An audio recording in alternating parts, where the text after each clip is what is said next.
Hi everybody, it's day 24. That means we have 4 days left of our positivity challenge. We have been looking at various different topics over the last 24 days, but in the most recent kind of 7 days or so, we've been looking at restorative practice. Restorative practice helps to improve relationships in the home. It helps open up communication. It takes an issue from the past to the future. It looks from problem to solution. It's a very positive way of dealing with situations that arise within your house. And we looked at the questions themselves. They're very open-ended. They're positive. You encourage everyone to be honest. Everybody is getting used to taking responsibility for their own actions and agreeing on consequences when an action or situation has arisen. We have talked about being fair. Are we engaging the person? Are we giving clear expectation? Do we know explanation, and do they know what to expect of us and what we expect of them? We've looked at the relationship window. We looked at when we're getting our kids to do something or we're communicating with them. Do we work from the not involved at all? Do we work for, as in we do everything for them? Or do we work at the two, which is we're telling them what to do, my way, the highway, that kind of thing? Or are we working with them, where we collaborate, we work together, we try and get each other to be on the same page, and things will run much more smoothly, obviously, in that place. We looked a little bit about conflict styles, whether you're a compromiser, whether you are competing, collaborating, avoiding, and accommodating. And obviously in that section we were looking to hope to be collaborating as much as possible. We talked a little bit about self-talk and judgment, and when judgment comes into the room, love and creativity leaves. Sometimes with our children we can say stuff, we can be very judgmental towards them, but wood sticks, and we should really be really careful of the language that we use. Now, I did a video last night, and within 5 minutes I had an incident in the home myself where I didn't really act in a manner that I was happy with.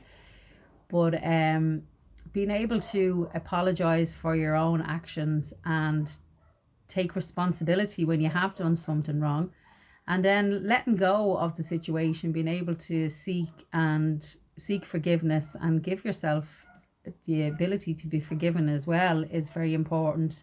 And today I just want to talk a little bit about getting back on track. We've been offered a lot of different suggestions of things to do. We talked one of the days about doing the same thing over and over again and expecting a different result is one of the forms of our definitions of madness. So if you want to change the dynamics in your home, you can only start with yourself. You model behavior. By model, I mean you behave in a certain way that you want other people to behave, because at the end of the day, we have taught our kids how to treat us. We have taught our kids how to behave by what we've let them away with. And it's never too late to just draw a line under everything and say, right, we're starting from today.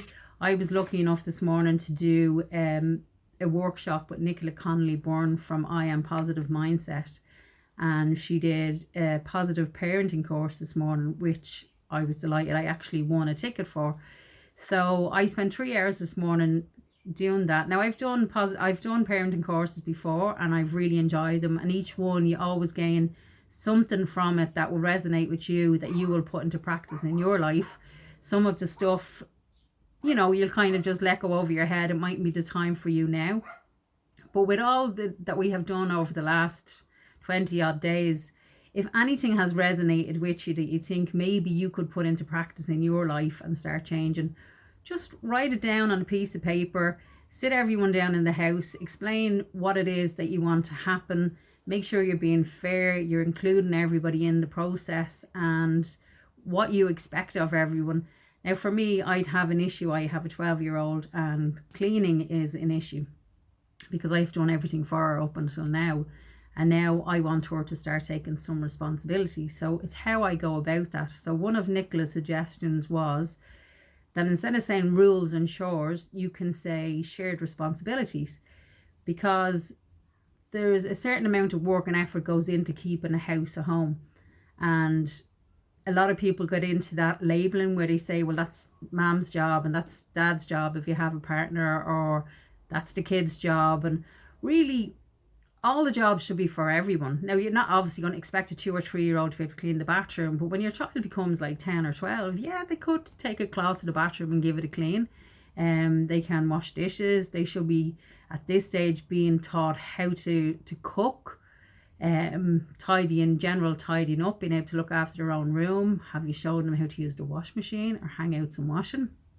Now, I'm really bad because, you know, we're at the she hasn't washed the dish yet stage, and there's going to be a lot of work involved in this. So in the next few days, you might see me with the little bit of hair I have. I might have torn it out, but it's something that I'm going to try put into practice, because we have got a lot of time at the moment. So I have got time, and I should have the patience to be able to put the effort in and to try and improve things, rather than me, like last night, got flying off the handle because I was upset about the dirt or this or that not being done. Setting down clear boundaries, clear guidelines, what I expect to happen, and agreeing between us what the consequences of, if it not being done, what the consequences are going to be put in place. So I hope this helps a little bit.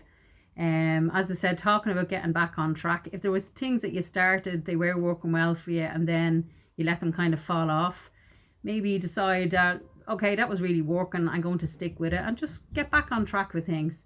I hope you have a lovely day. The sun is not really shining as much today, but it's still nice out there. So I hope you're all keeping well and staying safe, and I'll talk to you all tomorrow. Bye bye.